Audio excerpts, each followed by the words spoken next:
آلبالو پلو رو باید تو فصلش خورد، اما اگه فصلش گذشته و نداریم اصلا ایرادی نداره. فقط کافی یه ذره آلبالو تو فریزرت نگه داشته باشی. بزن بریم تا درستش کنیم. هسته های آلبالو رو با هر روشی که بلدین در بیارید. فقط حواستون باشه که آلبالوها له نشه.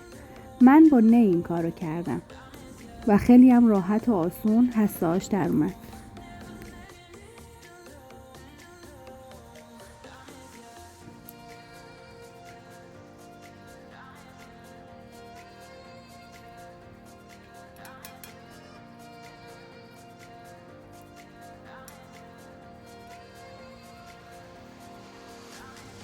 حالا باید آلبالوها نیمپز بشن. پس اونا رو داخل یک قابلمه بریزین و مقداری شکر و آب بهش اضافه کنید و بعد روی حرارت بذارید.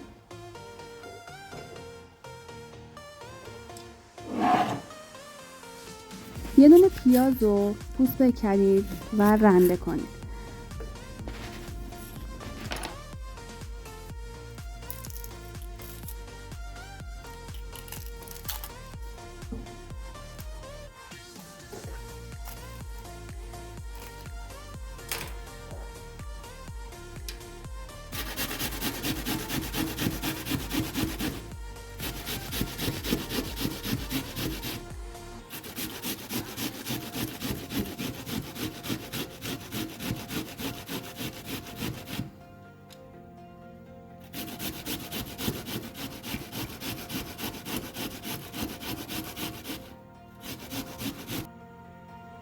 آب پیاز رو بگیرید و به گوشت‌کردتون اضافه کنید.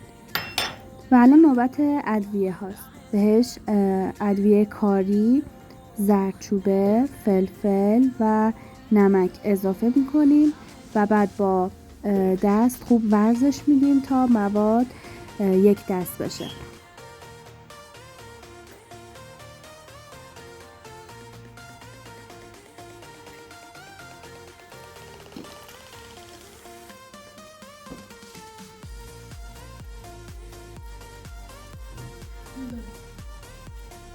برای اینکه گوشت کرده ها به هم بچسبن و از هم وا نرن، یه مقداری آرد هم بهش اضافه میکنیم و دوباره شروع میکنیم به ورز دادن.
تا این دفعه ما گوشت کرده ها رو خوب سرخ کردیم، 4 پیمانه برنج هم آبکش کردیم و حالا میریم برای دم کردن. داخل قابلمه مقداری روغن بریزید و نون هم بذارید برای ته‌دیگش و بعد مرحله به مرحله برنج، گوشت، آلبالو و اگه دوست داشتین مقداری زعفرون هم اضافه میکنید و بعد میذاریم که دم بکشه. حتما از این روش استفاده کنید. ما رو هم لایک کنید، سابسکرایب کنید و برای دوستاتون بفرستید. ممنون که با ما تا اینجا همراه بودین.